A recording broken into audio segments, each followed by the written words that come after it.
Galera, bem-vindos aqui a mais uma videoaula aqui, ó, do quadro de ciência. Meu nome é João Ítalo, estamos na série de matemática e hoje eu quero falar para vocês sobre conjuntos numéricos, tá galera? Então vamos lá. Conjuntos numéricos.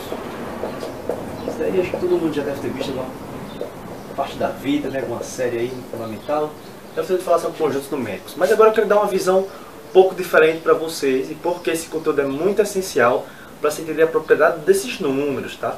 Então nós vamos começar pelos números naturais. Nada mais natural do que começar pelos números naturais. São representados por esse símbolo, né? Ficou um pouco mal feito aqui. Prontinho. São os naturais. Olha galera, todo o conjunto de números que a gente vai apresentar aqui são conjuntos infinitos, tá? Ou seja, eles não têm fim. Porque se eu pegar os números naturais, que são o quê? Eles representam quantidades inteiras, tá? Quantidades inteiras positivas, porque são aquelas coisas que você pode contar. Os números naturais são os números contáveis. Ou seja, ó, 1, 2, 3, 4, 5. Eu tenho aqui, ó, 5 dedos na mão, tenho 10 dedos, entendeu? Você pode contar, você pode enumerar uma quantidade de alguma coisa, tá? Do que você tem, né, naturalmente. Surgiram lá juntamente com a contagem, foi os primeiros números a surgirem, né? Toda aquela história das pedrinhas que eu contei no vídeo anterior, tá? Então, números naturais. E tem uma certa polêmica se o zero ele é ou não um número natural, tá? Apesar de que hoje em dia a maior parte dos matemáticos defendem que o zero não faz parte desse conjunto, nós vamos trabalhar com que o zero faz parte, para simplificar, para deixar mais fácil. É uma questão mais teórica, tá? Você não precisa se aprender essa discussão. Não vai fazer muita diferença incluir o zero ou não, mas eu acredito que para nosso nível de estudo fica mais organizado se o zero aparecer nos números naturais. Porque, ó, aqui eu tenho o quê? Aqui eu tenho 0 dedos. Agora eu tenho o quê? 1 dedo, 2, entendeu? Então fica mais natural a gente começar a contagem a partir do zero. Então, quem são esses números, tá? Todos os conjuntos, eles são representados geralmente dentro de chaves, né? E aqui, ó, vou colocar os números naturais são 0, 1, 2, 3, 4 e assim vai, infinitamente, até infinito. Acontece que como é que esses números podem ser definidos? Como é que a gente poderia fazer a definição melhor? Você percebe que eles são números que partem do zero, tá? Está dizendo que o zero é como inicial, eles partem do zero, ou seja, eles têm uma origem. Se a gente colocasse, enfileirasse esses números, eles teriam uma origem no zero, e aí somando uma unidade, 1, 2, 3, sempre pulando em uma unidade até infinitamente. Ou seja, eles só são infinitos em um sentido. Para cá não, para cá eles têm uma origem, né? Eles começam a partir do zero. Então esses são os números naturais. E os números naturais, né, fazem todas aquelas operações que eu já mostrei. Acontece que surgiu um problema.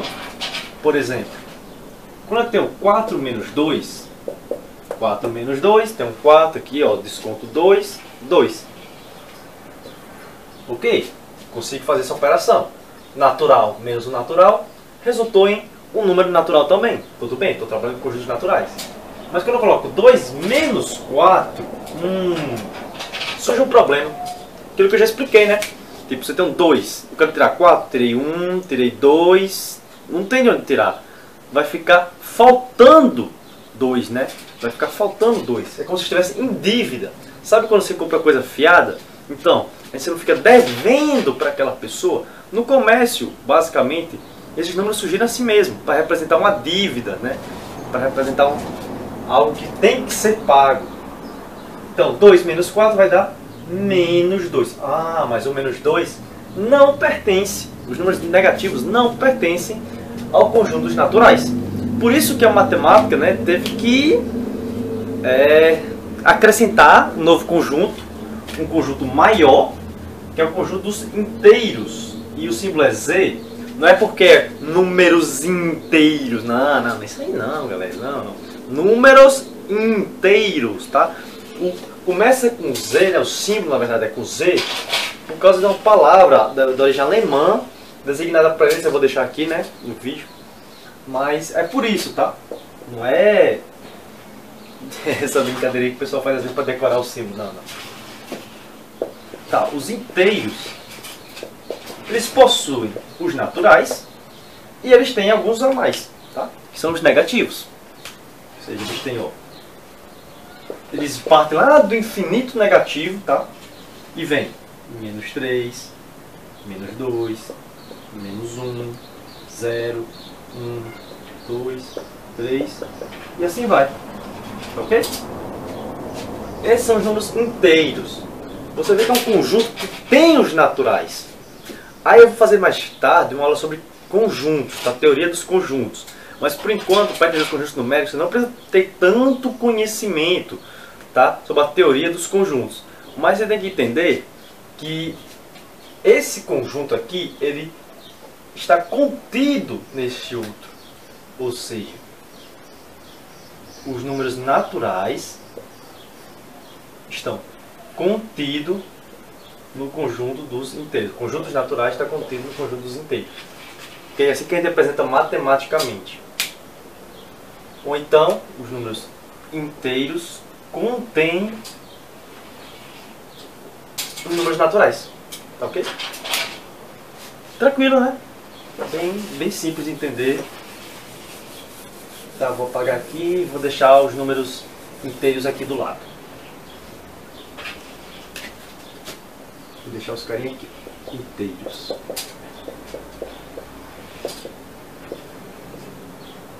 Acontece que, beleza, a gente resolveu o problema da subtração, né? O problema aí de operação, que geralmente não dava valores naturais, e a gente criou um novo conjunto que tem essas respostas. Mas aí, lá com os egípcios, tudo, surgem as frações, né? E antes mesmo já existia a noção da divisão. E algumas divisões não davam resultados inteiros, tá?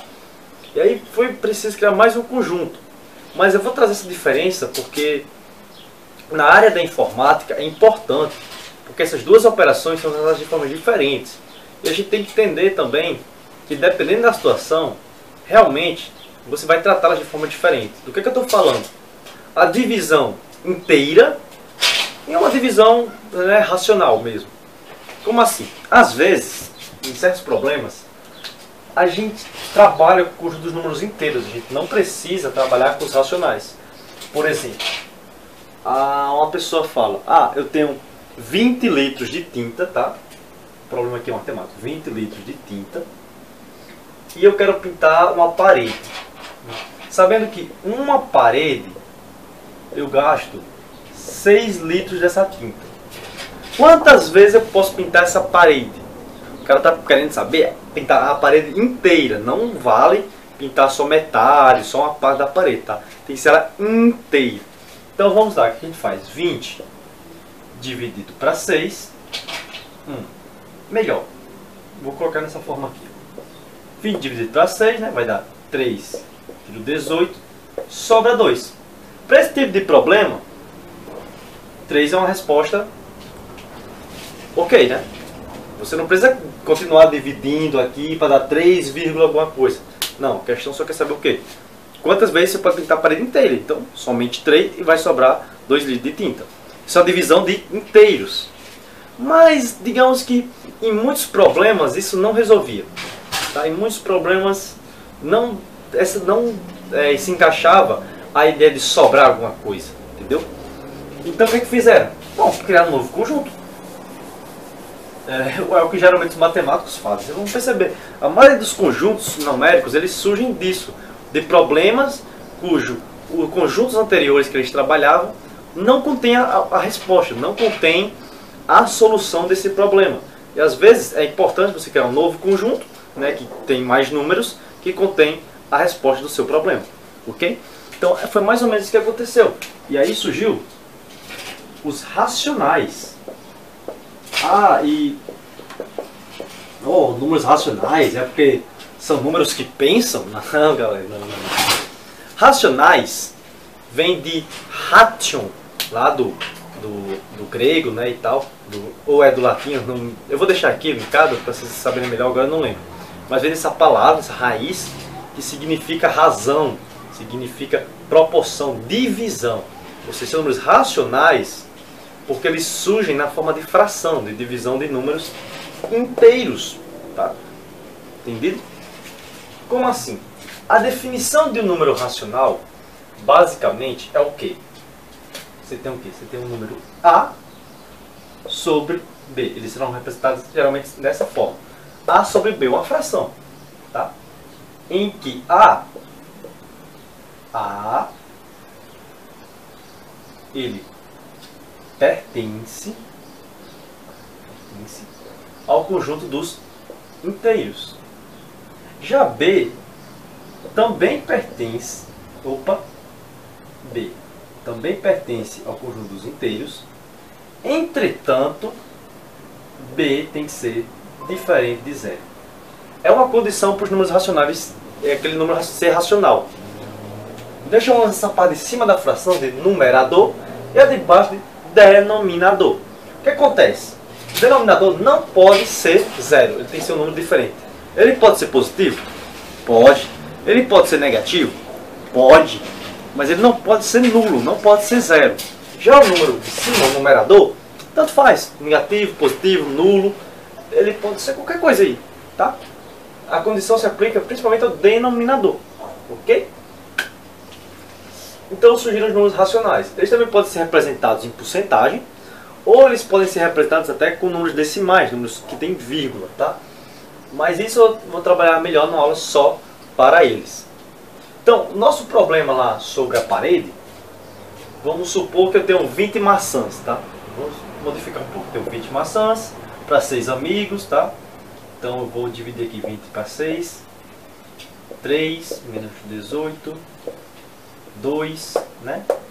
Colocar uma vírgula aqui, um zero aqui, 3, menos 18, 2, e aí vai. Vou ficar repetindo, porque isso aqui é uma dízima periódica. As dízimas periódicas também fazem parte dos números racionais. Por quê? Porque elas podem ser representadas por meio de frações. Por mais que esse número aqui seja infinito, ele vai repetir o 3 sempre. E ele pode ser representado da seguinte forma. 20 sobre 6, que eu posso simplificar aqui e ficar 10 sobre 3. Ó, vamos lá. 10 é um número inteiro? É. Atendeu uma condição. 3 é um número inteiro? É. Atendeu outra condição. 3 é diferente de zero? É. Então esse aqui é um número racional. Atendeu as condições. Então todas as dízimas periódicas, elas podem ser representadas na forma de fração e, portanto, pertencem ao conjunto dos racionais. Beleza? Interessante, né? Também vai ter mais vídeos só sobre racionais aí, só sobre dízimas periódicas, tá? Como converter as frações. Tudo isso vai ser trabalhado mais à frente. Quero que você tenha uma visão geral dos conjuntos.